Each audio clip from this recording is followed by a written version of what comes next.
Magnesium की कमी थकन, नींद की कमी, दिल की धड़कन में बेतरतीबी और हड्डियों की कमजोरी जैसे मसाइल पैदा कर सकती है। अगर आपके अंदर ये अलामात हैं तो आपको अपना मैग्नीशियम कैसे पूरा करना चाहिए, इस वीडियो में हम बात करेंगे कि मैग्नीशियम के लिए कौन सी ग़िज़ाएं बेहतरीन हैं और मैग्नीशियम के मार्केट के अंदर क्योंकि बहुत ज़्यादा सप्लीमेंट्स मौजूद हैं तो आपके लिए आपकी सेहत के मुताबिक कौन सा मैग्नीशियम का सप्लीमेंट ज़्यादा फ़ायदेमंद है।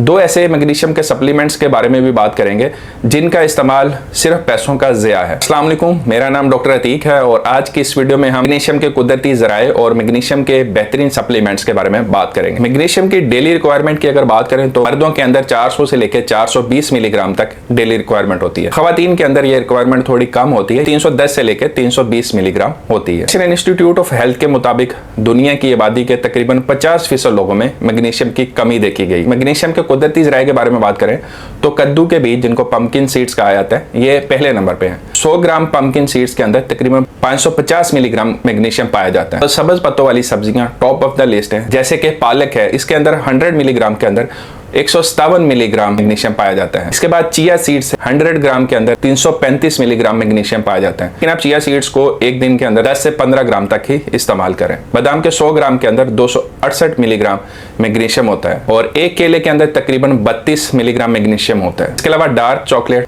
जिसके अंदर कम से कम 70% कोकोआ, उसके 100 ग्राम के अंदर तकरीबन 228 मिलीग्राम मैग्नीशियम होता है। इसके अलावा मछली के 100 ग्राम के अंदर 97 मिलीग्राम मैग्नीशियम होता है और एक एवोकाडो में तकरीबन 58 मिलीग्राम मैग्नीशियम पाया जाता है। तो ये वो तमाम ग़िज़ाएं हैं जिनके इस्तेमाल से अपने मैग्नीशियम की रिक्वायरमेंट को आप पूरा कर सकते हैं। अब मैग्नीशियम सप्लीमेंट्स के बारे में बात कर लेते हैं कि कौन से मैग्नीशियम सप्लीमेंट्स ऐसे हैं जिनका इस्तेमाल ज़्यादा फ़ायदेमंद। मैग्नीशियम की काफ़ी सारी इकसाम है, हर शख्स के लिए एक ही किस्म का मैग्नीशियम फायदेमंद नहीं। मैग्नीशियम जो है वो कॉम्बिनेशन में आता है, जैसे कि मैग्नीशियम ग्लाइसिनेट है, मैग्नीशियम सिट्रेट है, मैग्नीशियम मैलेट है, मैग्नीशियम एल्थियोरेनेट है, magnesium torrid, magnesium oxide, magnesium sulphate. तो आपके लिए कौन सा फायदेमंद है वो आपने अब इन चीज़ों को मद्देनजर रखकर चूज करना है। अगर आपको ज्यादा प्रॉब्लम नींद का हो रहा है कि आपको नींद बेहतर करनी है, नींद ठीक से नहीं आ रही, ज्यादा थकावट हो जाती है जिसकी वजह से नींद भी डिस्टर्ब रहती है, तो ऐसी सिचुएशन में फिर मैग्नीशियम ग्लाइसिनेट का इस्तेमाल ज्यादा फायदेमंद। जिन लोगों को आंतों के मसाइल होते हैं, जैसे कब्ज वगैरह रहती है, उनके लिए मैग्नीशियम सिट्रेट काफी फायदेमंद है। आंतों में पानी की मिकदार को बढ़ाता है, आंतों को रिलैक्स करता है, जिससे आप मैग्नीशियम के बाकी फायदों के साथ साथ अपने कब्ज के प्रॉब्लम को भी सॉल्व कर सकते हैं। और जिन लोगों को ज्यादा थकावट का प्रॉब्लम रहता है उनके लिए मैग्नीशियम मैलेट ज्यादा फायदेमंद है। और जो लोग अपनी दिमागी सेहत को और याददाश्त को बेहतर करना चाहते हैं उनके लिए मैग्नीशियम एल्थियोरेनेट ज्यादा फायदेमंद है। अब उन दो मैग्नीशियम सप्लीमेंट्स के बारे में बात करते हैं जिनका इस्तेमाल मेरे ख्याल में पैसे का ज़िया है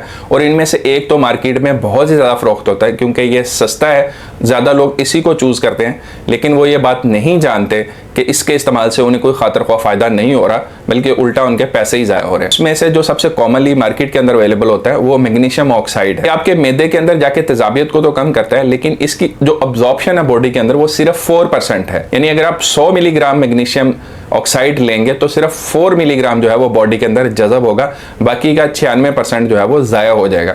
तो इसलिए मैग्नीशियम ऑक्साइड के इस्तेमाल से आप परहेज करें। इसी तरह जो मैग्नीशियम सल्फेट है उसको अगर आप गोली की शक्ल में लेंगे तो उसका कोई खातर ख्वाह फायदा नहीं होता है, ये जिल्द के जरिए से ज्यादा जज़ब होता है। तो मैग्नीशियम ऑक्साइड और मैग्नीशियम सल्फेट दो ऐसे मैग्नीशियम सप्लीमेंट्स हैं जिनको मेरे ख्याल में आपको इस्तेमाल नहीं करना चाहिए, क्योंकि अब आपको मैग्नीशियम की जो बेस्ट डाइट्स हैं उनके बारे में पता चल गया और मैग्नीशियम के बेस्ट सप्लीमेंट्स के बारे में भी पता चल गया है। आपने अब इसको बैलेंस करना है। ज्यादा कोशिश करें कि आपका जो मैग्नीशियम का सोर्स है वो आपकी डाइट हो, लेकिन अगर आप अपनी डाइट के जरिए से अपना मैग्नीशियम का जो गोल है उसको अचीव नहीं कर पाते तो ऐसी सिचुएशन में फिर आप मैग्नीशियम के सप्लीमेंट्स का इस्तेमाल कर सकते हैं। और मैग्नीशियम के सप्लीमेंट्स अपनी ज़रूरत के हिसाब से जो भी आपका गोल है उसके लिए आप डिफरेंट किस्म के मैग्नीशियम सप्लीमेंट्स इस्तेमाल कर सकते हैं। लेकिन मैग्नीशियम एक ऐसा सप्लीमेंट है जिसका अगर आप ज़्यादा इस्तेमाल करेंगे तो इसके साइड इफेक्ट्स भी हो सकते हैं, जो कि माइनर साइड इफेक्ट जैसे कि उल्टियाँ आना या पेट का ख़राब होना से लेकर दिल की धड़कन की बेतरतीबी तक भी हो सकते हैं, जो कि आपके लिए ख़तरनाक भी हो सकती है। आपने इस चीज़ को बैलेंस करना है और इस चीज़ का ख्याल रखना है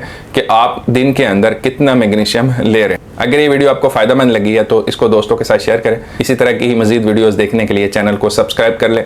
अगली किसी और वीडियो में फिर मिलते हैं, तब तक अपना ख्याल रखिएगा। अल्लाह हाफ़िज़।